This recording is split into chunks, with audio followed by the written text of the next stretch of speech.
बिहार में बदलाव देख रहे हैं और जितने स्वयंभू एनालिस्ट और पत्रकार एनालिस्ट हैं जो कि बता रहे थे कि उनको पता है कि बिहार में क्या होने जा रहा है, उनको ज़मीन पर आते हुए दिख रहे हैं। क्योंकि किसी ने ये नहीं बताया, किसी ने ये प्रेडिक्ट नहीं किया कि बिहार में देश के राजनीतिक इतिहास का मतलब बिहार के राजनीतिक इतिहास में सबसे ज़्यादा वोट होने जा रहा है। और इतनी बड़ी संख्या में जो पोलिंग हुई है ये दिखाता है कि बिहार में बदलाव बिल्कुल होने जा रहा है निश्चित तौर पर। अब प्राइम मिनिस्टर का स्पीच बदल गया है, वो अब गाने गा रहे हैं, कट्टों की बात कर रहे हैं गानों में, वो आरजेडी को कहीं ना कहीं घेर रहे हैं। तो वो घेर नहीं रहे हैं, आरजेडी का डर दिखाकर वोट ले रहे हैं क्योंकि अपने पास कहने के लिए कुछ नहीं है।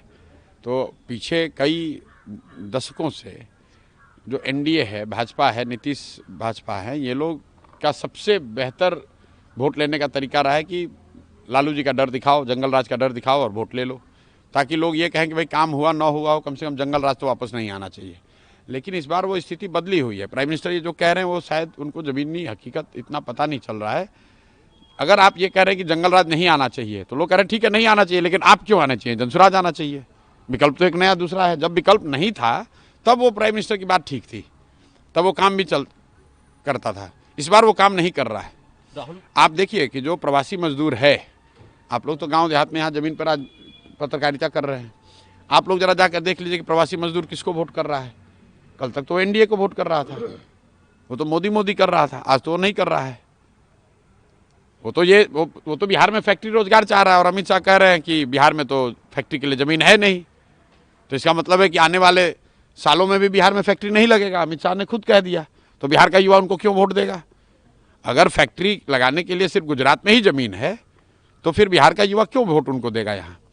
और ये पूछिए आप लोग कि अगर फैक्ट्री के लिए ज़मीन नहीं है तो ये जो बड़ा बड़ा सड़क सब बना है, जिसमें कि यहाँ के यहाँ पंजाब, आप बंगाल को गुजरात से जोड़ रहे हैं, वो सड़क बनाने के लिए ज़मीन बिहार में कहाँ से मिला।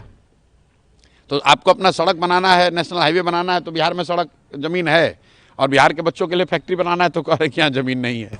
राहुल गांधी एक तो वोट चोरी की बात करते, उन्होंने कहा है कि प्राइम मिनिस्टर वोट चोरी करके प्राइम मिनिस्टर। अरे भैया ऐसा है, ये वोट चोरी का मामला बिहार में आप लोग भी जान रहे हैं कि कभी ना मामला था ना है।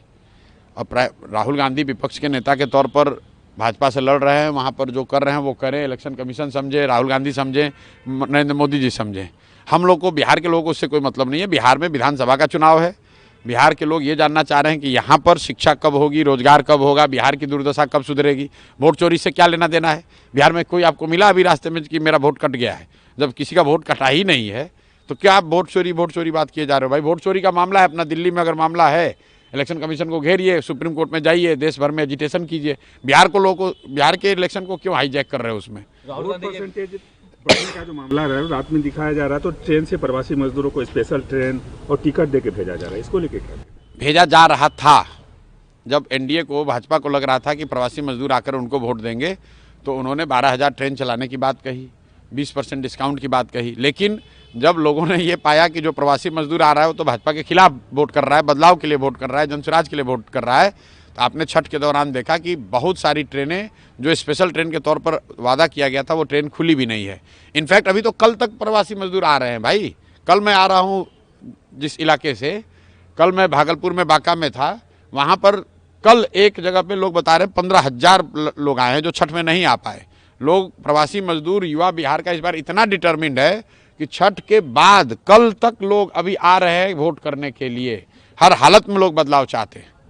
और बिहार में इस बार चुनाव में महिला एक्स फैक्टर नहीं है, बिहार का युवा एक्स फैक्टर है, बिहार का प्रवासी मजदूर एक्स फैक्टर है, क्योंकि वो अपने घर की महिला को बता रहा है कि वोट इस बार किसको देना है। 10,000 रुपये के लालच में अगले 5 साल का भविष्य नहीं बेचना है। तो नीतीश कुमार का ये दाव उल्टा पड़ने वाला है, क्योंकि लोग पैसा तो लिए हैं लेकिन उनके कहने पर वोट नहीं देंगे। ये फ़र्क आप समझिए। पहले के चुनाव में ये लोग छठ मनाकर चले जाते थे, फिर महिला अपने हिसाब से वोट करती थी।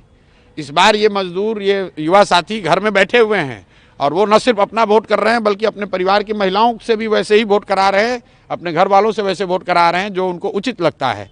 तो इसलिए बिहार के इस बार के चुनाव का एक्स फैक्टर युवा है, बिहार के चुनाव का एक्स फैक्टर प्रवासी मजदूर है। और 14 तारीख के रिजल्ट में आपको दिखेगा, कोई आदमी अगर इसको इग्नोर कर रहा है तो उसको 14 तारीख को वो बहुत परेशानी का सामना करना पड़ेगा। चुनावी मैदान से दूर क्यों, इलेक्शन क्यों नहीं लड़ रहे? हम कहाँ पर हैं? हम बिहार में चुनाव नहीं हो रहा है।